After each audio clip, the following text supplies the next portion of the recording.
یہ بہت زیادہ گرمی ہو رہی ہے، آپ لوگ کو مجھے لگ رہا ہے محسوس ہو رہا ہے، ہماری مسجد میں ایئر کنڈیشن بھی نہیں ہے. اس پورے علاقے میں نا سب سے غریب مسجد ہماری ہے. لوگ کہتے ہیں مفتی صاحب تو کروڑوں روپے چندہ کرتے ہیں، اگر کروڑوں چندہ ہوتا تو ہماری مسجد کا یہ حال نہ ہوتا. باتیں کرنے پر گورنمنٹ کی طرف سے کوئی پابندی نہیں ہے، لوگ پھینکتے رہتے ہیں، اس مولوی کو دیکھو امریکہ جا رہا ہے، فلاں جا رہا ہے، فلاں جا رہا ہے، بہت پیسہ آ رہا ہوگا. تو آ رہا ہوتا تو یہ حال ہوتا؟ آپ کہہ سکتے ہو گھروں میں لگا رہا ہوگا مولوی، گھر جا کے بھی دیکھ لو، میرے گھر میں اے سی نہیں ہے ابھی تک. خیر اس کی ایک اور حکمت بھی ہے، وہ لگوا دوں گا میں. اتنا بڑا مسئلہ ایسا نہ ہو مجھے زکوٰۃ دینا شروع کر دیں، کل ایسی کوئی زکوٰۃ میں لے آئے کہ لگا دو یار. اللہ نے مجھے بہت دیا الحمدللہ. اصل میں مجھے 4 جگہ لگانا ہے. مسئلہ یہ ہے کہ ہر چیز مجھے 4 سے ضرب دینی پڑتی ہے، اور پھر لگا دیں گے کوئی اتنا اللہ نے بہت دیا ہے، پھر اس کے بل اس کو کنٹرول کرنا ممکن نہیں ہے، پھر وہ 4 گنا. اسی کا مطلب ڈبل سے ڈبل. اللہ نے اتنا دیا ہے وہ بھی ہو جائے گا. لیکن ایک اور حکمت بھی ہے، وہ میں کیوں بتاؤں آپ کو، ساری باتیں کیا میں بتا دوں؟ میں چاہتا ہوں تھوڑا سا مشقتوں کا عادی رہے انسان. میں خود بھی رات گرمی میں ہی سویا ہوں، حالانکہ ہمارا جو مہمان خانہ ہے نا، جہاں مہمانوں کو ٹھہراتے ہیں، وہاں اے سی میں نے لگایا ہوا ہے، ایئر کنڈیشن. لیکن میں خود گرمی میں سوتا ہوں. کیوں اپنے آپ کو چھوئی موئی بنا رہے ہو؟ زیادہ چھوئی موئی نہ بناؤ اپنے آپ. اللہ نے مجھے اتنا دیا، جو ظاہر ہے 4 گھروں کو چلا رہا ہو تو کیا وہ اے سی میں نہیں سو سکتا؟ تو دفتر میں ہم نے لگایا ہے مہمان خانہ، جہاں لوگوں کو ہم ٹھہراتے ہیں، جو کوئی بہت دور سے آ جائے، کوئی قریبی رشتہ دار آ جائے تو اس کے لیے لگایا ہوا ہے. لیکن میں خود اس میں نہیں سوتا. سو سکتا ہوں میں اس لیے کہ اللہ نے گرمی کا موسم جو دیا ہے نا، وہ گرمی لگانے کے لیے دیا ہے، گرمی سے بھاگنے کے لیے بولو نہیں دیا. سردیاں جو اللہ نے دی ہیں سردی لگانے کے لیے دی ہیں، سردیوں سے بھاگنے کے لیے نہیں دی ہیں. تو خدا کا واسطہ اتنے چھوئی موئی مت بنو، انسان کے بچے بنو. بہت زیادہ چھوئی موئی بن چکی ہے. ابھی جو دیکھو حاجیوں کی اتنی ساری اموات ہوئی ہیں، وجہ کیا ہے؟ اور بھی وجوہات ہوں گی اس کی، لیکن حاجیوں کی بہت ساری اموات کی ایک وجہ یہ بھی ہے کہ ایئر کنڈیشن سے نکلنا ہی لوگوں نے چھوڑ دیا ہے. تو یہ پسینہ اللہ نے کیوں رکھا ہے بھائی؟ دیکھو چلتا ہوا دریا جو ہے، چلتا ہوا پانی، وہ فریش ہوتا ہے. ہماری باڈی میں نا جب تک یہ چلتی پھرتی رہے گی، مختلف قسم کے فضلات اس کے ہماری باڈی سے مختلف طریقوں سے نکلتے رہیں گے تو فٹ رہیں گے ہم. کہیں بھی بریک لگا دی نا، اب اللہ نے مختلف طریقے رکھے ہیں. ایک طریقہ ہے پسینہ، اس سے بھی ہماری باڈی فریش ہوتی ہے. قبض ہو جائے کسی کو، ٹینشن میں آئے گا نا، خوراک ہم کھاتے ہیں وہ بھی خارج ہوتی ہے. نبی صلی اللہ علیہ وسلم حجامہ کرواتے تھے، مہینے میں 1 دفعہ تھوڑا سا بلڈ نکال دیتے تھے، اس سے بھی ہماری باڈی کیا رہتی ہے؟ فریش رہتی ہے. خواتین کو مینسز ہوتے ہیں، ان کی انرجی کا بہت بڑا حصہ اس میں ضائع ہوتا ہے، لیکن وہ مینسز ان کی صحت کے لیے ضروری ہیں.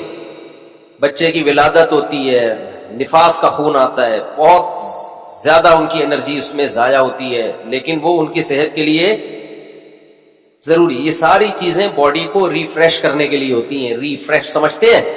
کمپیوٹر میں جب سسٹم میں گڑبڑ ہو تو کیا مارتے ہیں اس کو؟ ریفریش. ریفریش سے کام نہ چلے ری اسٹارٹ. ری اسٹارٹ سے بھی کام نہ چلے سافٹ ویئر اڑا دو، اس کا دوسرا ڈال دو اس میں. تو پسینہ نکلنا بھی ضروری ہے بھائی، خون نکلنا بھی ضروری ہے. اسی طرح جب شادی ہوتی ہے تو بھی انرجی استعمال ہونا شروع ہوتی ہے، وہ بھی ہماری باڈی کا حصہ ہے. جو لوگ بہت عرصہ اپنی بیویوں سے دور رہتے ہیں، سال 2 سال، ان کے بھی دماغ خراب ہونا شروع ہوتا ہے. صرف مینٹلی ڈسٹرب نہیں ہوتے، ان کی باڈی بھی خراب ہوتی ہے. بڑھاپا جلدی آتا ہے ان لوگوں میں. تو اللہ کا بنایا ایک، جو عورتیں بچے کی ولادت روک لیتی ہیں وہ بھی جلدی بوڑھی ہو جاتی ہیں، کیونکہ وہ بھی ایک پروسیس اللہ نے رکھا ہے، ان کی انرجی اس طرح سے یوٹیلائز ہو. بچے کی ولادت میں، بلیڈنگ میں وہ انرجی یوٹیلائز ہوگی تو باڈی ریفریش ہوگی. اگر وہ انرجی روک لی جائے کہ جی طاقت استعمال نہ ہو جائے کہیں، تو وہ رکنے سے کیا ہوگا؟ ایسا ہی ہے جیسے پانی میں، تالاب میں پانی رک گیا تو پانی کا بیڑا غرق ہو گیا، پرانا پانی نکلے گا تو نیا پانی بولو آئے گا۔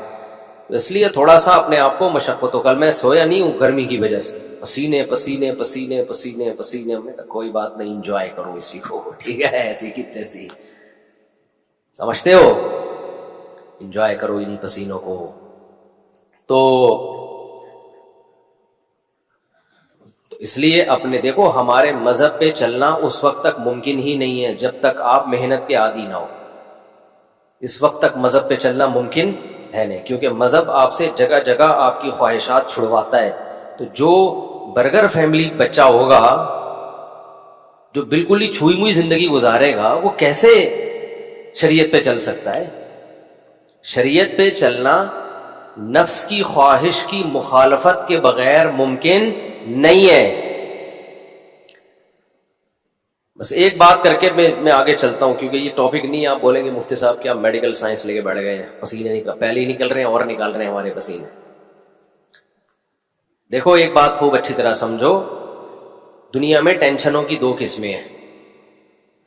ایک ٹینشن جو نیچرل ہے، قدرت نے رکھی ہے، وہ ٹینشن صحت کے لیے اچھی ہے، اس کی علامت یہ ہے کہ وہ سب کو ہوتی ہے، سمجھ رہے ہو نا؟ اس کی علامت کیا ہے؟ سب کو ہوتی ہے۔ تو ظاہر ہے ساری انسانیت بیمار تو نہیں ہو سکتی نا۔ سردی کی ٹینشن یہ سب کو ہوتی ہے کہ نہیں ہوتی؟ جب سردیاں آتی ہیں تو پورے ملک پہ آتی ہے سردی، کسی ایک اکیلے کو نہیں لگ رہی ہوتی، تھر تھر کانپ رہا ہوتا۔ گرمیوں کی ٹینشن اللہ نے سب کے لیے، تو یہ سب کے مطلب ہے کہ اللہ دینا چاہتے ہیں یہ ٹینشن، یہ آپ کے لیے مفید ہے۔ کبھی کبھار ہمیں زکام ہو جاتا ہے، یہ سب کو ہوتا ہے، دنیا میں کوئی ایسا آدمی میں نے نہیں دیکھا جس کو کبھی بھی زکام نہ ہوتا ہو۔ اب یہ چھوٹی سی بیماری جو ہے یہ ہے ٹینشن، لیکن یہ سب کو ہوتی ہے۔ اسی وجہ سے بہت بڑے ڈاکٹر ہیں آغا خان ہاسپٹل کے، میری ان سے گپ شپ ہوئی، انہوں نے کہا کہ جو ہیلتھ کے اور صحت کے معیارات ہیں نا، ان میں نزلہ زکام کھانسی کو شامل نہیں کیا جاتا، یعنی کھانسنے والا نزلے والا آدمی بھی صحت مند ہی ہے۔ ہاں ایسا نہ ہو کہ کھانستا ہی آ رہا ہو بچپن سے، یعنی کبھی کبھار کھانسی زکام نزلہ، اس سے کیا ہوتا ہے؟ یہ وہ ٹینشنیں ہیں جو آپ کو بڑی ٹینشنوں سے بچا لیتی ہیں، آپ کا امیون سسٹم بوسٹ کر دیتی ہیں یہ۔ تو ان چیزوں میں پریشان ہونا۔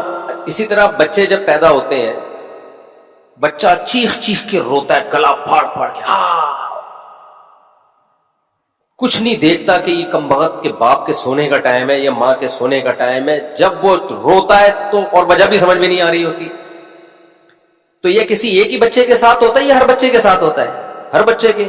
اس کا مطلب یہ نیچرل ہے، یہ اس کے لیے ضروری ہے، نہیں روئے گا نقصان ہوگا اس کو۔ اس لیے ایک دم بچے کے رونے پہ مائیں آج کل کیا کرتی ہوں، میرا بچہ پتہ نہیں کیوں رو رہا ہے، وجہ ہی سمجھ میں نہیں آ رہی، ہاں اس کو چپ نہیں کراؤ، چپ رونے دو، کم بخت رونے دو، پاگل آدمی۔ یہ نیچرل ہے بھائی، اللہ تعالیٰ تمہارے اندر برداشت پیدا کرنا چاہتے ہیں، اللہ دیکھنا چاہ رہے ہیں کہ تم گدھے تو نہیں ہو کہیں۔